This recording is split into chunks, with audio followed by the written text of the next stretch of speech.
കേരള സംസ്ഥാന വയോജന കമ്മീഷൻ രൂപീകരിച്ച് ഓർഡിനൻസ് പ്രസിദ്ധീകരിക്കാൻ മന്ത്രിസഭാ യോഗത്തിന്റെ തീരുമാനം. ചെയർപേഴ്സൺ ഉൾപ്പെടെ കമ്മീഷനിൽ നിയമിക്കപ്പെടുന്ന എല്ലാ അംഗങ്ങളും വയോജനങ്ങളായിരിക്കും. വർദ്ധിച്ചുവരുന്ന വയോജനതയുടെ ജീവിത പ്രയാസങ്ങൾ അടിയന്തരമായി അഭിസംബോധന ചെയ്യാനാണ് ഓർഡിനൻസിന് തീരുമാനിച്ചതെന്ന് മന്ത്രി ആർ ബിന്ദു പറഞ്ഞു. വയോജനങ്ങളുടെ ക്ഷേമവും സംരക്ഷണവുമായി ബന്ധപ്പെട്ട് മാർഗനിർദ്ദേശങ്ങൾ നൽകുന്നതിനും വയോജനങ്ങളുടെ പുനരധിവാസം സാധ്യമാക്കുന്നതിനും അവകാശ സംരക്ഷണം ഉറപ്പുവരുത്തുന്നതിനുമായാണ് വയോജന കമ്മീഷൻ രൂപീകരിക്കുന്നത്. കമ്മീഷൻ രൂപീകരിക്കുന്നതുമായി ബന്ധപ്പെട്ട കാര്യങ്ങൾ വ്യവസ്ഥ ചെയ്യുന്നതിനാണ് ഓർഡിനൻസ് പുറപ്പെടുവിക്കാൻ മന്ത്രിസഭായോഗം തീരുമാനിച്ചത്.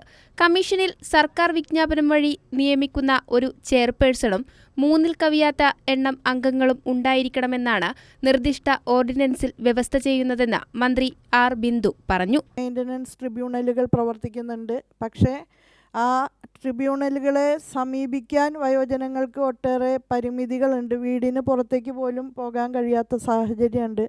അപ്പോൾ പല സന്ദർഭങ്ങളിലും ഇത്തരം അനുഭവങ്ങൾ ഉണ്ടാകുമ്പോൾ നേരിട്ട് അവിടെ പോയി അടിയന്തരമായി ഇടപെട്ട് പരിരക്ഷ ഉറപ്പുവരുത്താനൊക്കെ കഴിയുന്ന സാധ്യതയോടുകൂടിയാണ് വയോജന കമ്മീഷനെ നിയോഗിക്കുന്നത്.